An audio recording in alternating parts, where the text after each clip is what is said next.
কবরের বিষয় শুনে সবচেয়ে বেশি কান্নাকাটি করতেন একজন সাহাবী, তার নাম উসমান আল গনি রাদিয়াল্লাহু আনহু। অন্য কোনো বিষয় শুনে তিনি এত কান্নাকাটি করতেন না। এটাই হবে আমাদের জান্নাতের টুকরা অথবা জাহান্নামের গর্ত। আল্লাহ পাক সবার কবরকে জান্নাতুল ফিরদৌস বানায় দেখ। সূরা মুলক রাতের বেলা যারা তেলাওয়াত করবে ইনশাআল্লাহ তাআলা আল্লাহ পাক তাকে কবরের শাস্তি থেকে বাঁচাবে ইনশাআল্লাহ আযজা ওয়া জাল।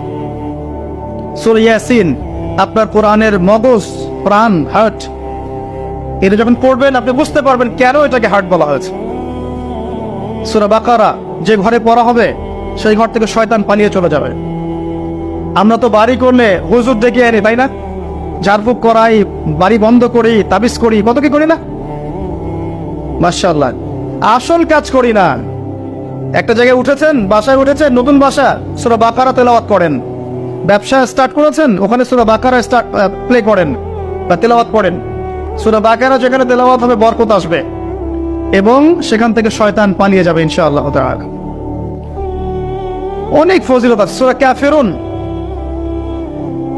ওই যে বললাম 1999 জন মানুষ জাহান্নামে যাচ্ছে, তাদের আমলনামায় কোন পাপটা কমন ছিল জানেন? তাদের আমলনামায় কোন পাপটা থাকতে পারে বেশি? শিরকের পাপ। কারণ কি জানেন? আমি বলছি, সূরা নিসার মধ্যে আল্লাহ পাক বলেছেন, ইন্নাল্লাহা লা ইয়াগফিরু আন ইউশরাকা বিহি ওয়া ইয়াগফিরু মা দুনা যালিকা লিমান ইয়াশা। আল্লাহ পাক তার সাথে শিরকের গুনাহ মাফ করেন না। এছাড়া যে কোনো পাপ আল্লাহ যাকে ইচ্ছা মাফ করতে পারেন। তার মানে যে মানুষগুলো বেশি বেশি জাহান্নামে যাচ্ছে তাদের আমলনামায় যে পাপটা থাকতে পারে কমন, সেটা হচ্ছে কি? শিরক। অন্য পাপ হলে হয়তো আল্লাহ পাক মাফ করে দিতেন, সিম্পল। এই শিরক থেকে আল্লাহ পাক আপনাকে বাঁচাবেন একটা আমলের মাধ্যমে। বলে দেব, সূরাতুল কাফিরুন প্রত্যেক রাতে আল্লাহ পাক যে কথাগুলো আমি বলছি, প্রথমে আমাকে আমল করার তৌফিক দান করুন, আমিন, এবং আপনাদের সবাইকে তৌফিক দান করুন, আমিন। সূরা কাফিরুন রাতের বেলা তেলাওয়াত করলে আল্লাহ পাক আপনাকে শিরক থেকে বাঁচিয়ে রাখবেন সব।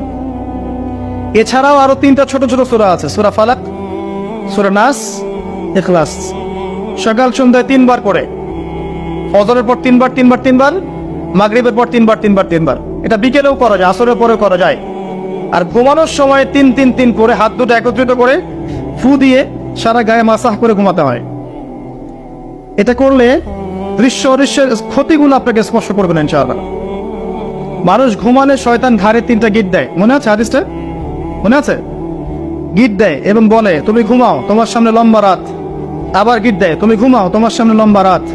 আবার গিট দিয়ে বলে, তুমি ঘুমাও, তোমার সামনে লম্বা রাত। যদি আপনি 3 বার মাসাহ